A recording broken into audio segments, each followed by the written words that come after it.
Manusia rata-rata adalah manusia yang mudah merasa puas, asalkan dia bisa hidup mengikuti alur hidup, sebagaimana orang di sekelilingnya. Ia tak punya target hidup yang lebih tinggi dari kondisi standar orang-orang di sekitarnya. Ia mencukupkan diri pada kondisi di mana ia bisa bertahan dalam hidup secara normal, tanpa ada upaya lebih untuk meraih prestasi yang jauh lebih hebat dari orang di sekelilingnya.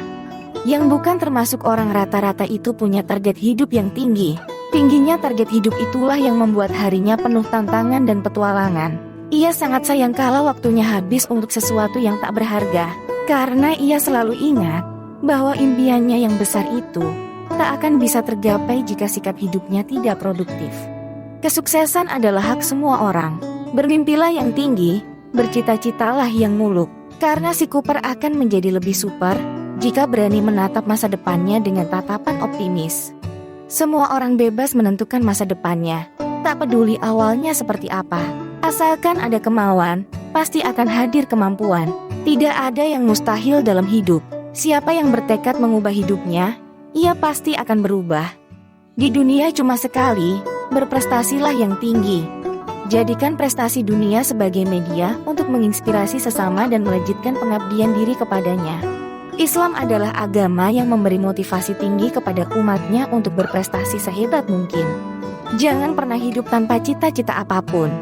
Percayalah, kualitas manusia ternyata sangat dipengaruhi oleh apa yang menjadi cita-citanya. Tulis target yang seru, yang baru, menantang, dan lebih hebat daripada yang sudah pernah kita capai. Lalu patuhi apa yang sudah ditulis. Bertemanlah dengan siapapun, tapi pilih-pilihlah dalam bersahabat. Bersahabat dengan orang baik akan membuat kita sungkan untuk melakukan keburukan. Bersahabat dengan orang buruk seringkali membuat kita enggan melakukan kebaikan. Mari kita bersahabat dengan orang-orang yang baik, produktif menggunakan waktunya, rajin beribadah, pintar berorganisasi, berprestasi. Sebagaimana keburukan, kebaikan pun bisa menular melalui komunikasi pergaulan yang intens. Energi yang masih menumpuk, kekuatan yang masih terkumpul, inilah potensi yang seharusnya kita manfaatkan untuk meraih prestasi yang dahsyat.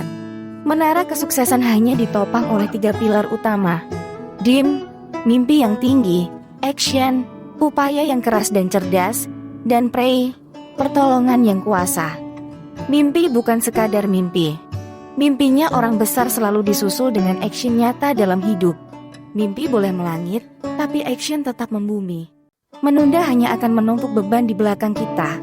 Kita kan tidak tahu apakah besok kita masih ada kesempatan untuk mengerjakan apa yang kita tunda. Kalau hidup kita mulus-mulus saja, pas nyampe tujuan gak ada yang bisa dikenang. Justru kemenangan terasa membanggakan ketika kita menghadapi lawan yang tangguh. Kisah-kisah keberhasilan orang sukses di dunia ini justru diisi oleh orang-orang yang sebelumnya lahir dari keluarga sederhana yang penuh dengan keterbatasan. Perjalanan hidup orang-orang besar dalam sejarah justru berawal dari keluarga yang sangat pas-pasan.